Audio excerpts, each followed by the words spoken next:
Hello and welcome to my channel, Inviting Possibilities Tarot. My name is Rochelle and I am doing something special today for the collective. It's a reading with one of my fairy oracle decks, and I've had two of them, these two, for a long time. Haven't ever used them on this channel, and I thought it would be really fun, especially since it's the new year. Happy New Year, everyone! To do a collective message from the fairies, what the fairies want us all to know. So of course I don't know this deck really at all. It's the Fairies Oracle by Brian Froud, I think it's Froud. And yeah, I'm gonna be reading from the book and just kind of seeing what comes out. What do we need to know from the fairies? What's the message in this new year? We've got, I'm going to need glasses for this. um, I don't even know what this word is. Laiste, Laiste, Moon's daughter. Oh, it's a name. I'm probably saying it horribly wrong too, but Laiste's Moon's daughter, 38. Well, she's cute. All right, so let's see. Let me find Laiste. Oh, opened right to it. Love when that happens. So it says light cast in shadows, spiritual guidance, illumination, and riddles. She is the bringer of light in the darkness, yet moonlight both reveals and conceals. So it's kind of like the moon card. Her bright fairy hoofprints light the path ahead of you, guiding you through the dark. She is also one of the guides at the passages between the other worlds and this one. It is she who, with her bright light, tends the gate of revelation, showing us the way through by illumination, while her sister, Epona's wild daughter, helps guide us through the gate of despair. Leista's gate is much more fun. Yes, I would say so. Good. So yeah, there's whatever darkness. Let's see, how do I say it? Like wherever you felt like things were hidden, you couldn't really see very clearly. Um, you just felt shrouded in darkness for whatever reason. She's she's kind of coming in and saying, "Hey, I got you. I'm your personal flashlight. um, Follow me. You are being guided." And in a funner way than what it could be.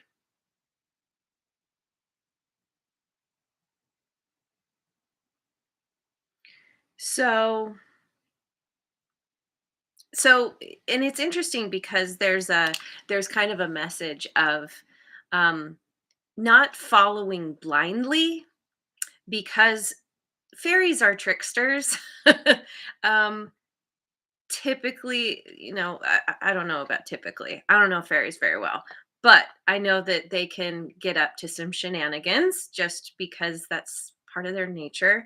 And so she's kind of like, yes, follow me, but also make sure you look around and you're not like, stepping off a cliff just because I happen to be there. Like you want to still um think ahead, plan ahead, notice what's around you. If you're being led in a certain direction, it makes me think of GPS and how some people follow GPS blindly and they end up like driving into a lake or driving off a cliff. Like, we hear stories like this sometimes. And it's like you still want to make sure that you have your discernment. You're bringing your discernment along along the journey with you, on the journey with you. So, okay, who's here? Mojo Tarot and Ophelia Star. Awesome. I'm so glad you're here. Thanks for joining, guys, and Happy New Year. All right. So, next. Ooh, and I actually saw this one earlier when I pulled the deck out. The Guardian of the Gate. You are being led, number 3, you're being led to some kind of gate. Let's find out. The Guardian at the Gate. Passages to new life, openings, and gatekeeping. The principal task of the guardian at the gate is to facilitate the passage from one realm to another and to block the passage of that which is not ready to pass.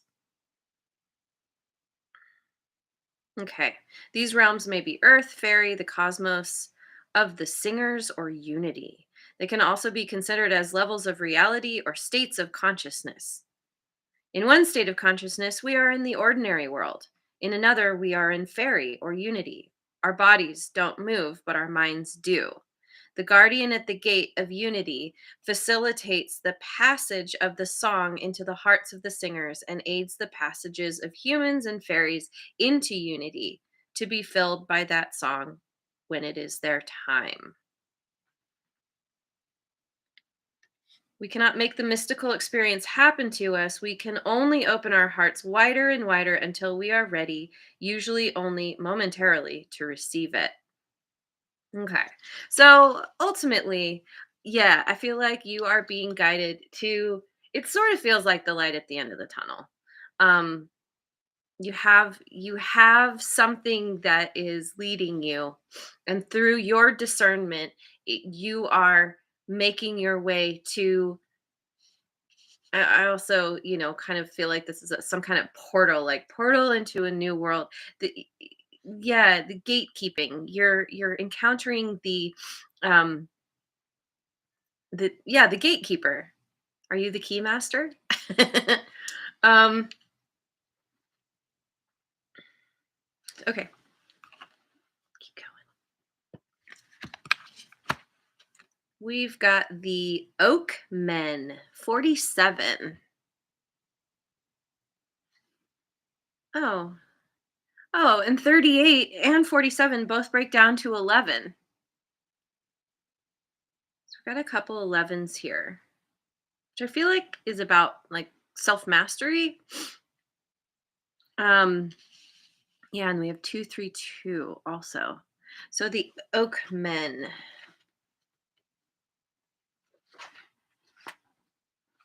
Open right to it again. I love it. Strength, ancient wisdom, and depth.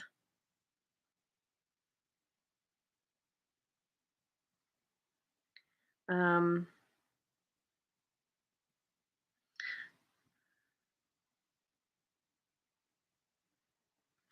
I don't want to spend all this time reading. I just want to do the reading myself. Yeah, so strength, ancient wisdom, and depth. It takes strength to walk through the gate, to walk towards a new beginning. And with yeah, there's this need, once again, discernment is really popping out. Like you want to really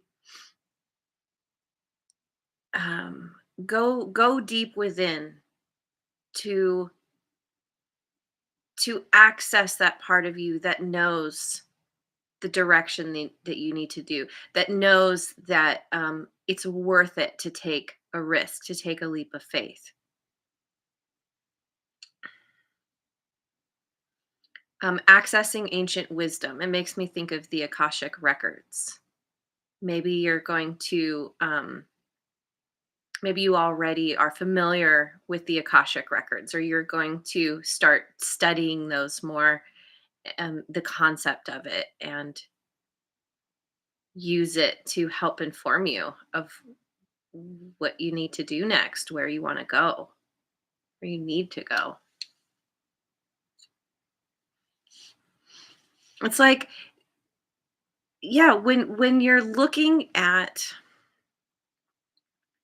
when you're looking at the unknown, it can be very scary. And when, this guy, he's got these eyes, like in the dark, you might see red glowing eyes or whatever color that is, orange, yellow. You see some like creepy eyes and you're like, "Oh my God."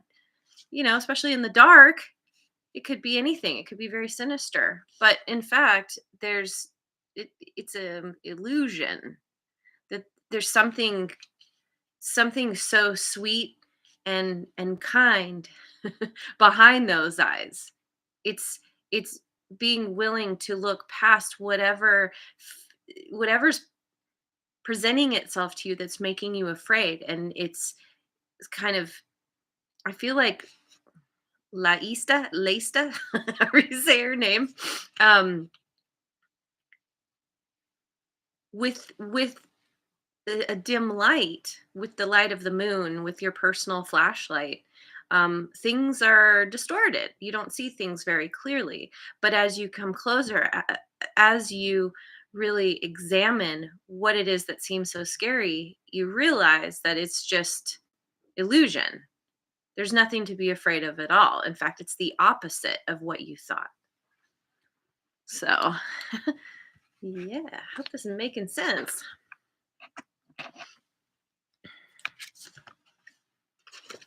We've got, leave the glasses on, Rochelle.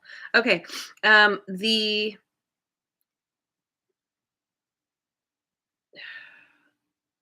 something the retriever 41. Look at this guy. The font is really it's not easy to understand what it's saying. 41. The no Tibby.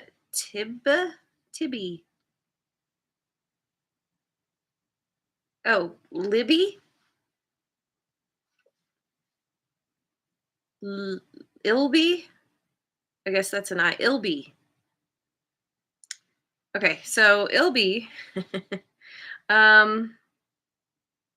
Sometimes we don't think we are ready for them. What in the world?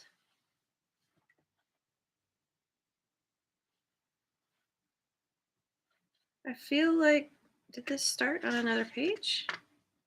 Oh, it did. Oh, okay. It seemed like I was jumping into the middle of a thought there, and I was. Ilby the Retriever, Office of Unclaimed Property, Hopes and Wishes, Loyalty. Yeah, see, you're moving, you're heading to this new beginning. You're being led to this new beginning. On the other side of it are your hopes and your wishes. It's what you've been hoping for. It's loyalty to what is important to you, loyalty to yourself.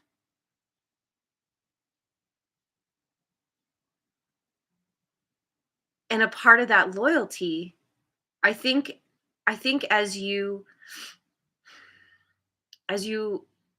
confront the fear and you incorporate it, you absorb it, you move through it, then it strengthens your loyalty to yourself and to your purpose, what you know is right for you.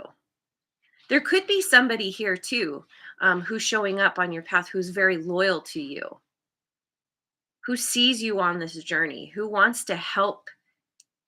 They're there maybe on the other side, just kind of like offering their hand. Like, once you make it past the illusion of something being so scary, then you have someone waiting on the other side who's totally got your back.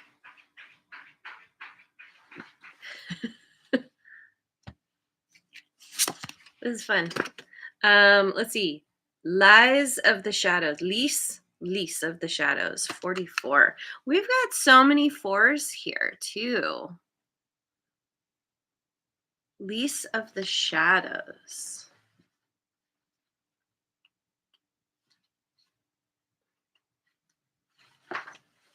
Okay. Healing the shadows, addictions, bondage, self-esteem. Lys or Lys, Lys, however you say that, works hard. She has a very tough job to do and she puts a great deal of tough love into it. She prowls the night streets looking for those in need for her help and finds far too many of them.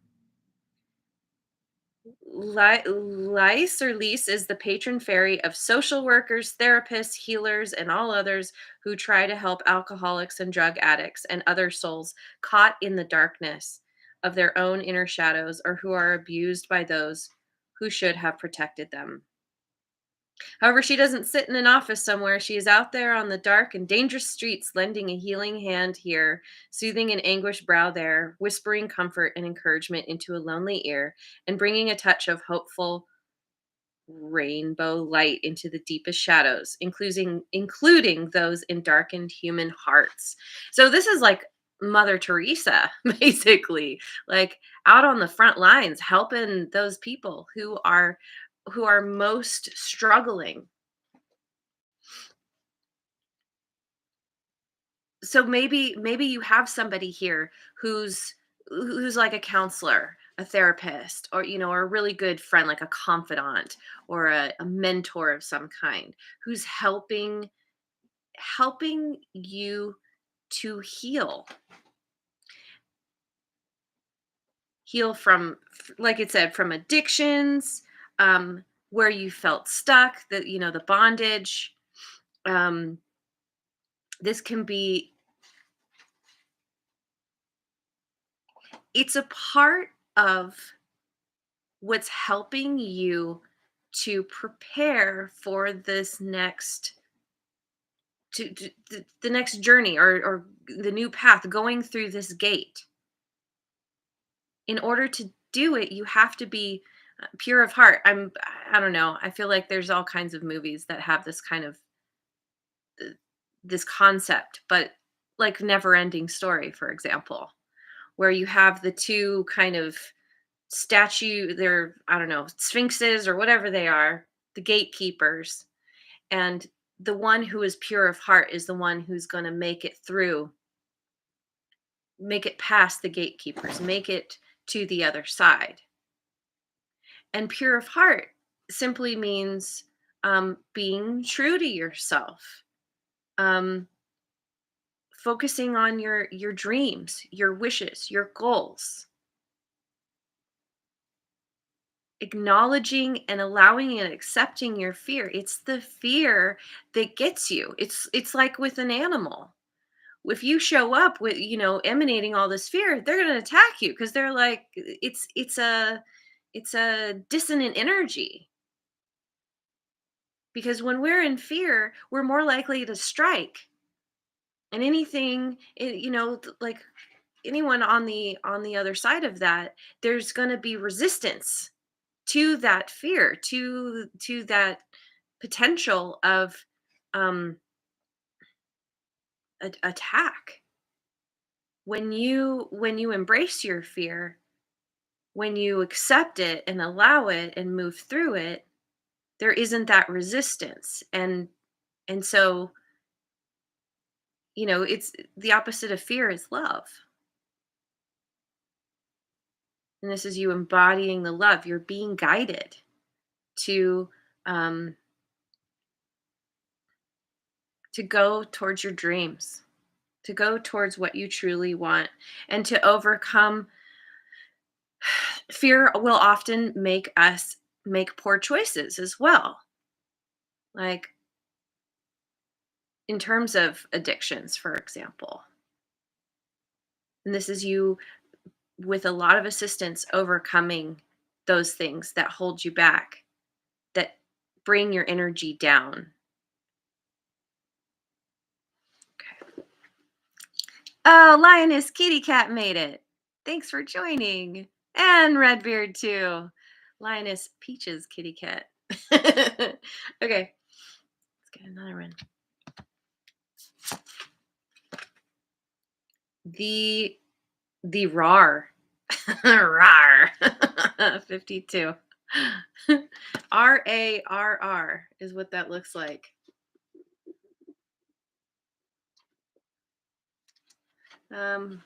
52.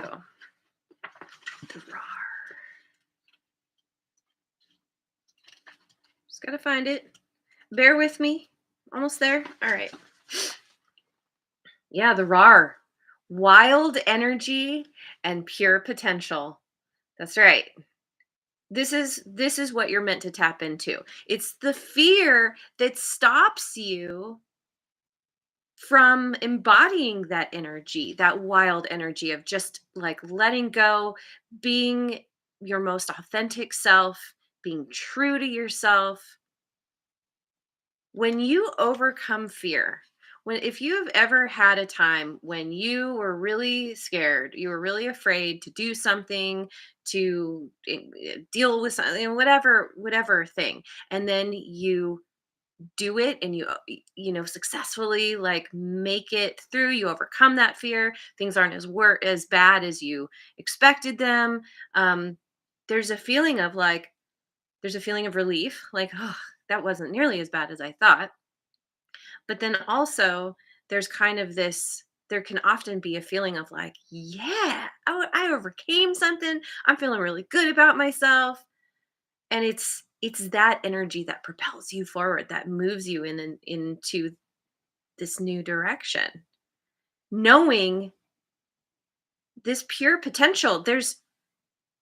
You're unstoppable. There's so much excitement and magic and beauty and people, loyal people at your side who, it's all a part of this journey. It's all a part of you growing into a better version of yourself. I feel like that's what all of this is saying. It's like you kind of have, you know, the you've got the energy that's kind of like the taskmaster, that's like kind but firm, kind of strict. But then you have this really kind and playful energy as well.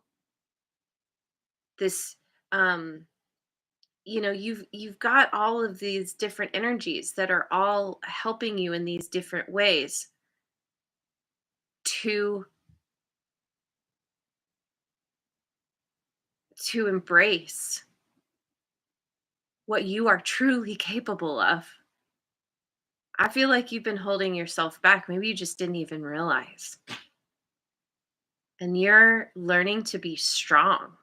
You have to be strong in order to face your fears, right? And each time you do that, you get stronger. And you also learn that oftentimes it's not as bad as you expect. It makes me think of that the quote, a a coward, I think it's a coward dies 1,000 deaths. A hero dies just once. Um, when we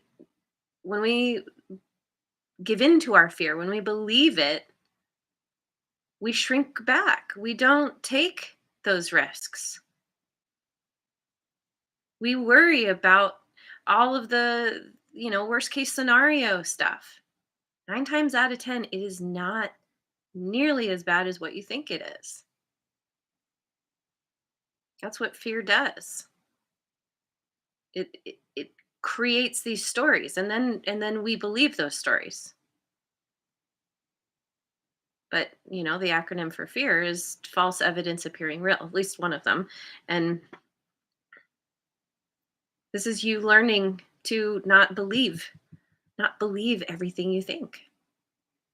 And this is you being led to that gateway. And when you step through, you are your most awesome, powerful self, because you're the wild energy. You're just like, oh, yeah, I can be myself. I can finally go after what I truly want, because now I recognize that what I thought was an obstacle was just an illusion. So, um, I feel like I want to leave this here. Is there any? I wonder if there's any other cards that want to be. I'm gonna pick a chakra card. I always like to end with some kind of like, I don't know. These chakra cards are really good for advice, kind of.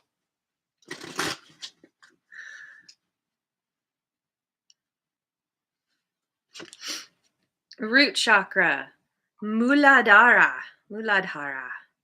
However you say that. You are of the earth as you are of heaven. Allow the greatest mother of all to support and nourish you.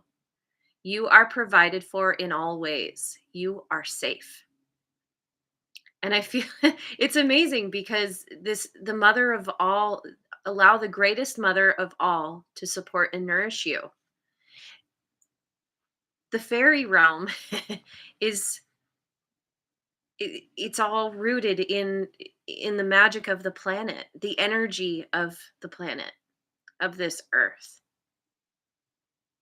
And it's all about recognizing that,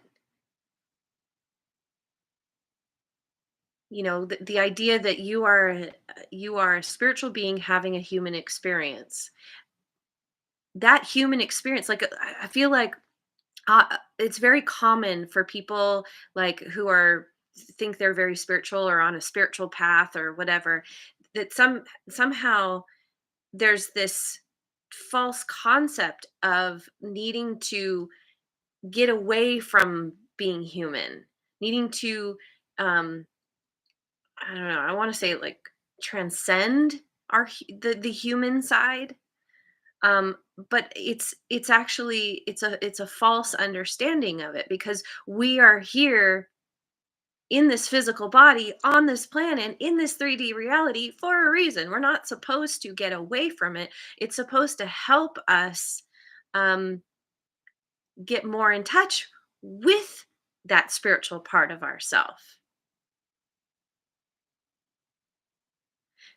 And when you can fully embody your humanness, as well as know that you are connected to the cosmos because you are the spiritual being, um, there's this balance that happens, and this understanding that you're being taken care of by the universe and by the earth, by the magical mystical realms like the fairy realm. So anyway, I'm going to leave it there. Thank you so much for joining me. I hope you have a wonderful rest of your day wherever you are in the world, and Happy New Year. And I will see you on the next video. Mwah. And thanks so much for liking, subscribing, and sharing. And let me know how this resonates. Leave a comment.